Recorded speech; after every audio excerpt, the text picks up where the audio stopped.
Aspartame, it is a sweetener, is 200 times sweeter than sugar, an intense source of excitotoxins, made from two amino acids, phenylalanine, and the excitotoxin aspartate.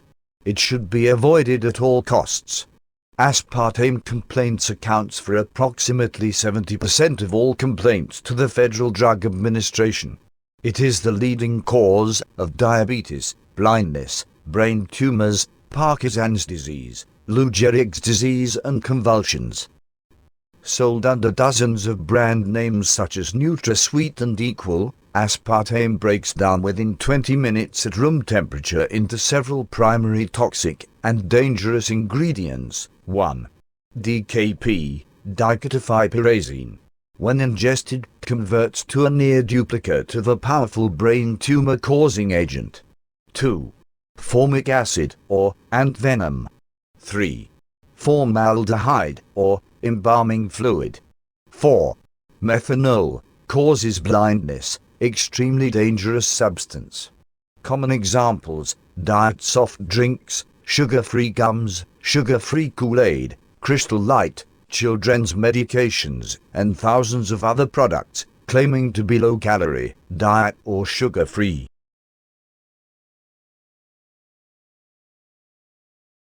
Splenda, or sucralose, was approved in April of 1998 by the Federal Drug Administration and is non-caloric and about 600 times sweeter than sugar. It was created in 1976 by Tate and Lyle, a British sugar company that was searching for ways to blend sucrose or sugar with laboratory chemicals. It's simply chlorinated sugar, a chlorocarbon. Common chlorocarbons include carbon tetrachloride, trichloroethylene, and methylene chloride. Chlorocarbon poisoning can cause cancer, birth defects, and immune system destruction. It was first used in Diet RC in 1998. Sucralose has not been approved by most European countries, as it is still under review. Saccharin is about 300 times as sweet as table sugar. It is made from toluene and from petroleum. In 1977, the Federal Drug Administration took steps to ban saccharin. Tests had indicated that extremely large doses produced cancer in rats, and that it may do so in people as well. However, Congress has postponed the ban. Canada has banned the use of saccharin in prepared foods.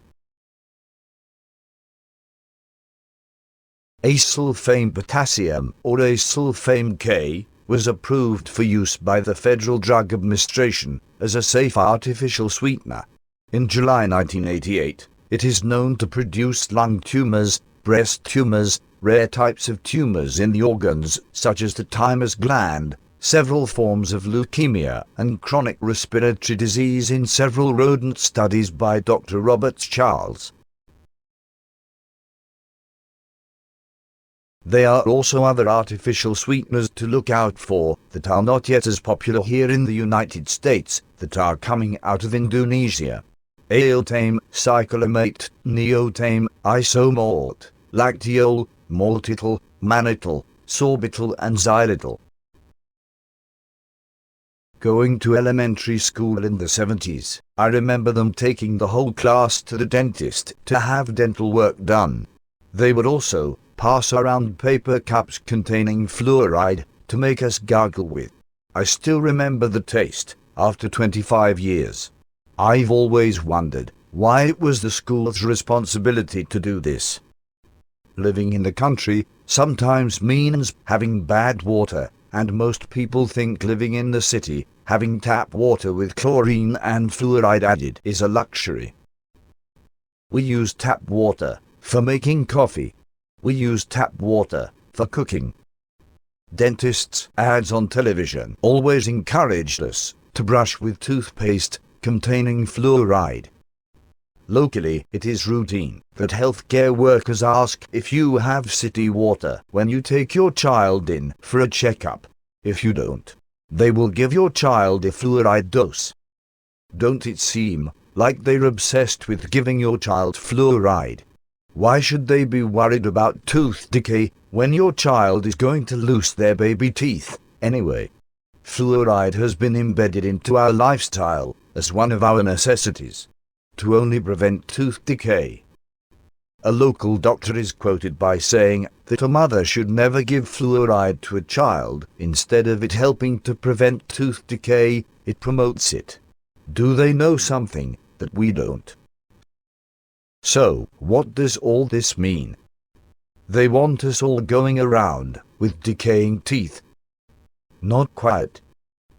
To understand more about the necessity of fluoride, we must understand what it really is and where it comes from. Fluoride comes from fluorine, the chemical element of atomic number 9, a poisonous pale yellow gas of the halogen series. It is the most reactive of all the elements, causing severe burns on contact with skin. It is the most commonly mined in the United States, in northern Kentucky and southern Illinois. Fluoride, a compound of fluorine with another element or group, a salt of the anion F, or an organic compound with fluorine bonded to an alkyl group. Sodium fluoride, or another fluorine-containing salt, added to water supplies or toothpaste in order to reduce tooth decay. From Funk and Wagnall's New Encyclopedia. Fluorine and many fluorides, such as hydrogen fluoride and sodium fluoride, are very poisonous. Drinking water containing excessive amounts of fluorides causes the enamel of the teeth to become brittle and to chip off, leaving a stained or mottled effect. However, the proper proportion of fluorides in drinking water has been found to reduce tooth decay substantially. If it is poisonous, and the most reactive of all the elements, why should we even be taking a chance with it in the first place, let alone putting it in toothpaste and drinking water? I believe I'd rather take my chances with decaying teeth and not be a walking time bomb. Speaking of bombs, fluoride was the key chemical in atomic bomb production. Massive quantities of fluoride, millions of tons, were essential for the manufacture of bomb-grade uranium and plutonium for nuclear weapons throughout the Cold War.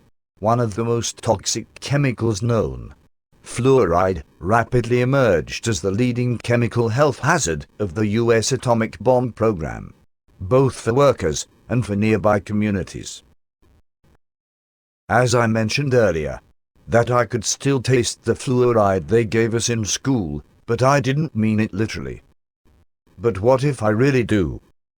The first visible sign of excessive fluoride exposure, according to the U.S. National Research Council.